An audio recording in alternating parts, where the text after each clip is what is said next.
que este concepto tiene para los ciudadanos, ¿ya? Lo primero, entonces, concepto de ciudadanía y sus dimensiones, ¿ya? El concepto de ciudadanía tiene su origen en la antigüedad, o sea, en la antigua Grecia, específicamente la polis de Atenas, y en Roma, ¿ya? Y se refiere a que el Estado asume o tiene ciertas obligaciones con los ciudadanos o con los integrantes que forman parte de esa sociedad. Por ejemplo, defender la vida, la integridad, la propiedad de las personas, etc.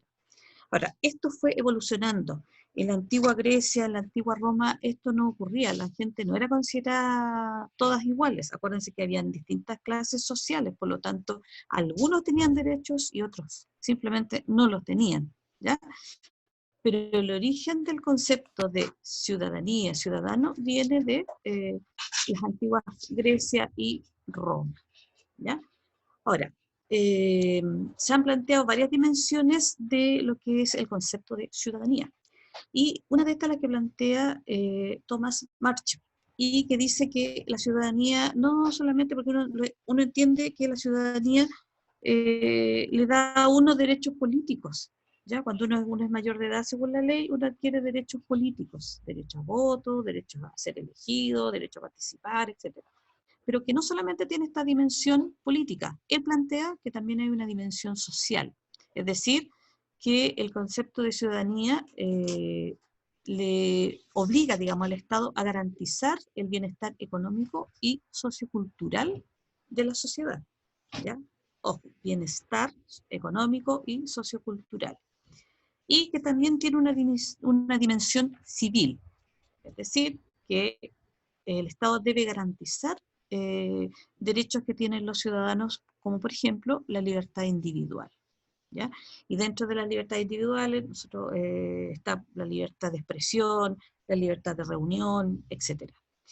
Y lo que nosotros siempre cuando hablamos de ciudadano entendemos la dimensión política, que es la que significa que posibilita la participación ciudadana, es decir, uno puede votar, sufragar, puede ser candidato, puede formar un partido político, puede integrar un partido político, etc. Entonces, resumiendo, nosotros aquí tenemos un concepto bien importante que es la ciudadanía. Y, como ya dijimos, que tiene su origen en la antigua Grecia y en Roma, ¿ya? Y que tiene tres dimensiones según lo que plantea este personaje que es Thomas Marshall, que es un historiador, sociólogo. Entonces, él plantea tres dimensiones: social, civil y política, ¿ya? Ahora, la ciudadanía implica que el Estado tiene deberes que cumplir. Por eso acá dice ciudadanía y los deberes del Estado. El principal propósito de un Estado es perseguir, lograr el bien común. ¿Qué significa el bien común? Significa asegurar a todos sus ciudadanos ciertos derechos fundamentales, ¿ya? Y esta ciudadanía también tiene su contraparte, que son las obligaciones que los ciudadanos tenemos con el Estado, ¿ya? Por eso dice aquí, la ciudadanía también está sujeta a obligaciones respecto del Estado, ¿ya? Entonces, la ciudadanía significa que el Estado tiene ciertos deberes que cumplir con nosotros, pero los ciudadanos también tenemos ciertas obligaciones que cumplir con el Estado. ¿Mm? Y estas obligaciones, estos derechos, están en la Constitución Política, que aparece lo tienen todos los países, o por lo menos la mayoría de los países tienen Constitución Política, ¿ya? En nuestra Constitución hay un capítulo especial que se llama Derechos y Deberes Constitucionales, ¿ya? Y los derechos que nosotros tenemos aparecen en el capítulo 3, artículo 19, y porque aparecen muchos derechos. Aparecen, por ejemplo, el derecho a la vida, el derecho a la igualdad ante la ley, el derecho al respeto y protección de la vida privada, la transparencia de la función pública, etcétera, etcétera. Pero también aparecen los deberes u obligaciones que los ciudadanos tenemos con el Estado. Y eso aparece en el mismo artículo perdón, en el mismo capítulo, pero en el artículo 22. Lo anterior era el 19. A ver, chiquillos, nosotros estamos trabajando aquí en una base de respeto, ¿ya? El que rayó ahora la diapositiva no entendió nada, nada. Así que por favor espero no tener que interrumpir esto, ¿ya? Gracias. Y, por ejemplo, aparece uno de los deberes que nosotros tenemos, el respeto a Chile y a los emblemas nacionales, por decirle un ejemplo. Esto uno lo puede uno ver la Constitución, si es que la tiene en la casa en formato papel mejor, pero están en formato, digamos, virtual, por lo tanto uno puede ingresar y buscar la Constitución, buscar el capítulo y aparece. Esto trae consigo un concepto nuevo, ¿ya? Un concepto que dice que la ciudadanía tiene que ser activa. ¿Y qué significa esto? Dice, concepto que surge de la idea de que debe haber una ciudadanía activa, es decir, capaz de exigir sus derechos mediante prácticas autónomas, deliberantes y participativas. O sea, la ciudadanía debe plantear sus derechos, debe exigir que se respeten sus derechos, pero también tiene que cumplir sus deberes. Y dice prácticas autónomas. Autónomas significa independientes del Estado, o sea, formar a lo mejor grupos, asociaciones autónomas del Estado. Deliberante significa que plantean ideas distintas, pero que a través del diálogo se pueden discutir estas ideas y llegar a un consenso muchas veces. A veces no ocurre eso, pero la idea es que sí se llegue a un consenso para solucionar los problemas que tiene la sociedad, porque esa es la idea, pensando en el bien común. Y la otra característica de esta ciudadanía activa es que sea participativa, es decir, que participe en las actividades que el Estado le otorga a los ciudadanos. Por ejemplo, a lo mejor no en un partido político, a lo mejor en una organización social, en una organización deportiva, etcétera, ¿ya? Entonces ahí se permite esa participación. Pero este es un concepto más moderno, ¿ya? Que habla de una ciudadanía que sea activa, ¿ya? Aquí está la Constitución actual de Chile y donde aparece lo que yo les digo, esta es la portada solamente, es donde yo les mencioné que aparecen los derechos y deberes constitucionales, ¿ya? Recuerden que esta Constitución data de 1980, se han hecho reformas, las más importantes fueron hechas el año 2005, y que en este momento, en octubre, va a haber un plebiscito, es decir, una consulta a la ciudadanía, para plantear si la Constitución se sigue o no, y si no siguiera, cómo se va a hacer una nueva Constitución, qué camino se va a seguir, ya una asamblea constituyente, etcétera, etcétera, ¿ya? Eso sería en octubre. Entonces, pero ahora vigente está esta Constitución, con las reformas que yo les dije y otras que se han hecho después, pero siendo de las más importantes, las hecha el año 2005 bajo el gobierno de Ricardo Lagos, ¿ya? Ahora, nosotros vamos a destacar aquí los derechos culturales. ¿Por qué? Porque son a lo mejor los que menos alcance han tenido o no han sido respetados desde siempre, ¿ya? ¿Y a qué se refiere esto de la ciudadanía y los derechos culturales? Dice, los derechos culturales son considerados los menos desarrollados en cuanto a su alcance, contenido jurídico y posibilidad de hacerlos respetar, ¿ya? Eh, Dice, para estos derechos, para garantizar estos derechos culturales, Chile ha firmado varios tratados, varios pactos, pero nosotros vamos a destacar dos bien importantes: el Pacto Internacional de Derechos Civiles y Políticos y el Pacto Internacional de Derechos Económicos, Sociales y Culturales, ¿ya? Ambos entraron en vigencia en el año 1976. ¿Y a qué se refiere estos derechos culturales? un primer punto bien importante es la diversidad cultural. También hay un concepto que se habla de multiculturalidad, ¿ya? En el caso de Chile, destacando fundamentalmente la presencia de los pueblos originarios, ¿ya? Los pueblos Rapa Nui, bueno, Mapuche, Aymara, Quechua, ¿ya? Y también ahí nosotros podríamos agregar el respeto a la multiculturalidad de los emigrantes, la gente que ha llegado a Chile, ¿ya? Entonces, se refiere a respetar esa diversidad cultural. ¿Mm? Y para esto, desde el año 2010 más o menos, se ha planteado la educación bilingüe en algunas zonas para rescatar el idioma, por ejemplo, de los pueblos originarios. Porque en algunos casos se habla y se mantiene este idioma, pero en otros lugares no.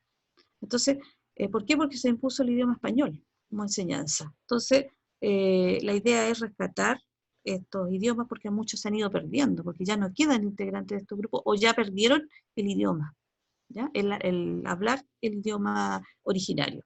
Entonces aquí destacan fundamentalmente lo que es las etnias de Rapa Nui, ya como dijimos, los mapuches, aymaras, quechuas, ya que son los grupos que se mantienen todavía. Hay algunos muy menores y que se está tratando de rescatar estos idiomas, por ejemplo, y las tradiciones. Por lo tanto, se habla de una educación intercultural, ¿ya? Y que, por ejemplo, los servicios públicos tengan letreros o información con estos idiomas. Si uno ve, por ejemplo, en la oficina de registro civil, en que está puesto muchas veces en español, en mapudungún y en inglés en algunas partes, ¿ya? Entonces, ¿para qué?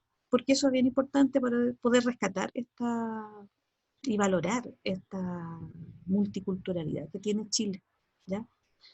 Y por último está el fortalecimiento de la participación cultural de toda la ciudadanía, es decir, todos los ciudadanos tienen derecho a participar de las actividades que implican la cultura, ¿ya? Y no que solamente llegue o tengan acceso a algunas personas solamente. ¿Mm? Entonces esa es la idea en que, ¿por qué se destacan estos derechos culturales? Porque quizás son los que han sido menos considerados o a lo mejor menos desarrollados, ¿ya?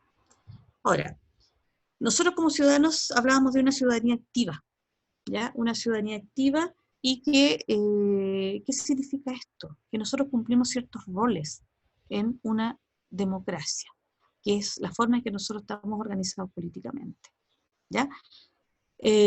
Dice, problemas como la colusión,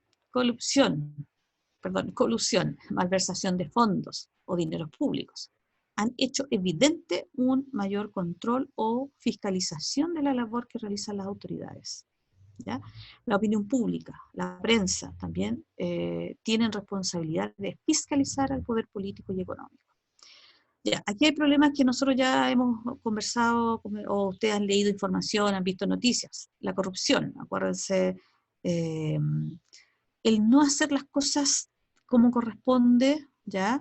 O recibir a lo mejor un incentivo para hacer algo que no debe ser, no respetando las normas. La colusión, o sea, ponerse de acuerdo, por ejemplo, en mantener o subir precios. Ya nosotros recordamos la colusión de productos como se habla del confort, a pesar de que no fue solamente el confort. Las de los pollos, las de las farmacias, son bien conocidas, de hecho, se pagaron indemnizaciones, etcétera, y de hecho hay un estudio, otros pagos para los consumidores.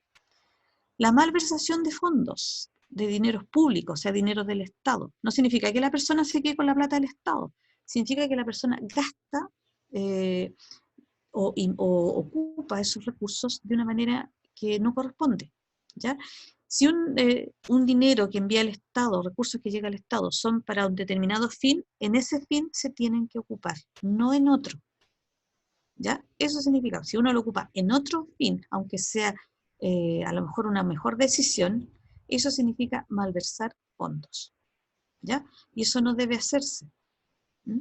Entonces, aquí se habla de fiscalizar esas situaciones, es decir, poder ver que no haya casos de corrupción, que se eviten los casos de colusión y que la gente, los empleados públicos tampoco cometan lo que son malversaciones de fondos, ¿ya? De fondos públicos.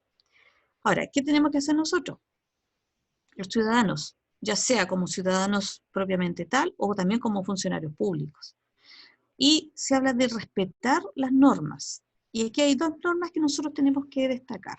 Las llamadas normas morales, ¿ya? Que son de tipo universal y cada uno las asume libremente y obligan solo en conciencia. Es decir, si yo estoy en la decisión de, por ejemplo, recibir, ya tengo un cargo público y recibo algún incentivo, me pagan por tomar alguna decisión. Yo puedo decir que no a eso, ¿ya? Y a mí nadie me obliga a decir que no, pero yo asumo que no debo hacerlo. ¿Por qué? Porque implica un tipo de valores que uno tiene o no al tomar una decisión, ¿ya? Por lo tanto, las normas morales no tienen una aplicación legal, son de tipo individual, personal, valórica. Y por otro lado, están las normas jurídicas. Y aquí dice, las establecen las autoridades y van dirigidas a todos los habitantes del territorio. Pueden incluso hacerse cumplir por la fuerza, ¿ya? O por coerción. Estas normas son parte del derecho y de la legalidad vigente. Cuando no se cumplen estas normas, se dice que la conducta ha sido ilegal, o sea, ha sido fuera de la ley. Estas normas sí que hay obligación de cumplirlas, y uno puede tomar la decisión también de cumplirlas o no, pero si no las cumple, va a tener una sanción legal, o sea, la ley puede actuar ahí, ¿ya? Piensen, actualmente, las personas que no están respetando las cuarentenas, por ejemplo, una persona que, más grave todavía, una persona que ha sido diagnosticada con esta enfermedad, con COVID-19, y que sale a la calle, ¿ya? Ahí se aplica todos los protocolos y también está la legalidad vigente. ¿Se fija? Entonces, esa sí es una de las normas jurídicas, es una obligación de todos. Ahora, ¿cuál es el rol de nosotros? De asumir la responsabilidad de las normas y que si a mí me imponen una norma, tengo que acatarla en este sentido porque en este momento nosotros estamos en una situación de excepción constitucional, por lo tanto, uno tiene que entender que ciertas cosas, aunque a veces a uno no le gustan, las tiene que acatar y respetar, por el bien común, por el bien de los demás, por mi propio bien personal, por el bien del resto, ¿ya? La idea entonces es que nosotros aprendamos esto, a respetar estas normas. ¿Por qué? Porque no solamente estoy beneficiándome yo como persona, sino que también está el beneficio de todos. Y ese es en el fondo, porque alguien me puede decir, pero profesora, yo hago lo que quiero. Puede ser, pero yo no vivo solo. Las decisiones que uno toma muchas veces tienen consecuencias para los demás también. Y esa es la importancia, ¿ya? Y uno dice, pero yo tengo derechos. Claro que tengo derechos, pero los demás también tienen derechos. ¿Se fijan? Entonces uno siempre tiene que estar ahí, porque nosotros no vivimos en una sociedad, en una burbuja o en una sociedad que está aislada. ¿Mm? O sea, siempre las decisiones de nosotros van a tener una consecuencia en los demás también, ¿ya? Y ahora uno lo ve clarito con esta emergencia que estamos viviendo, ¿ya?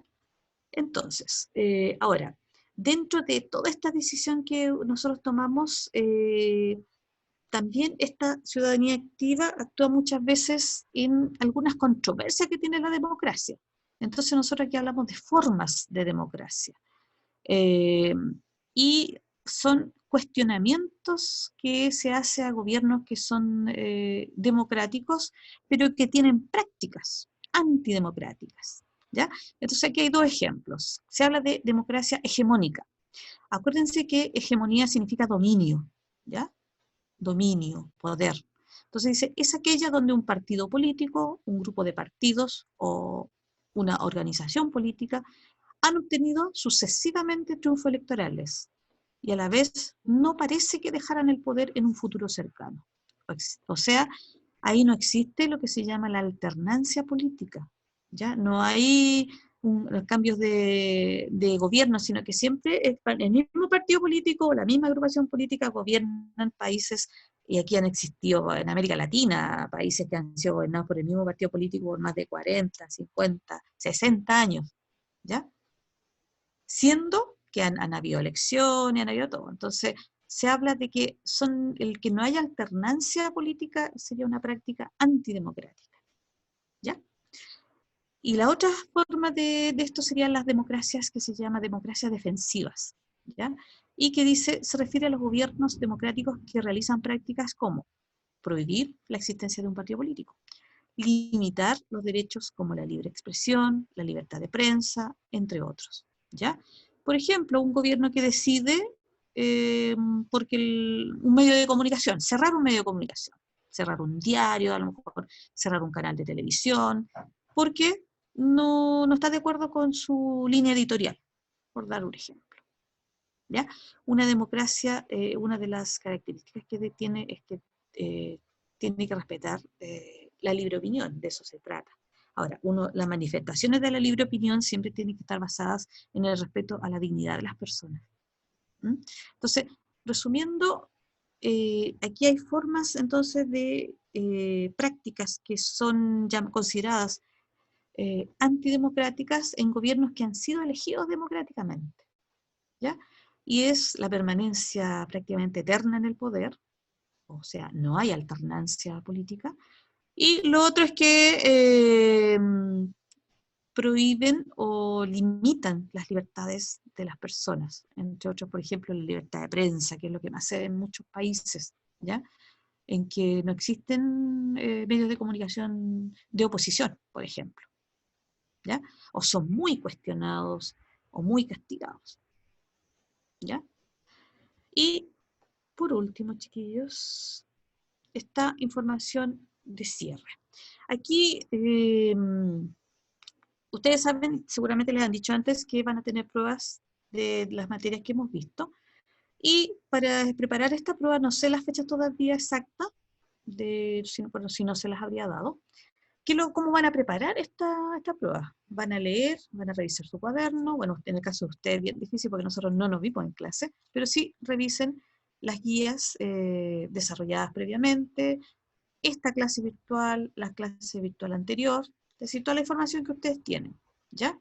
Ahora, se van a apoyar en el texto de Educación Ciudadana de Tercero Medio, ¿ya? Y ahí están las páginas de la 18 a la 28 para ver esta clase. Y si no tienen texto del curso, todavía pueden retirarlo en el colegio, su apoderado o un adulto responsable autorizado por su apoderado. Y ahí están las fechas, los días lunes, los miércoles, los viernes, entre las 9 y las 13 horas. 13, no 3. Y la idea es que llame al colegio previamente para hacer las consultas y les tenga listo el set, ya obviamente considerando todas las medidas sanitarias con el uso de mascarilla y todo lo demás, ¿ya? Y el que no puede ir, no tiene el texto, en la versión digital, entonces la pueden encontrar en el link de Currículum Nacional, porque ahí están los textos. Y se ayudan ahí para poder estudiar, ¿ya? De aquí en adelante, entonces, las consultas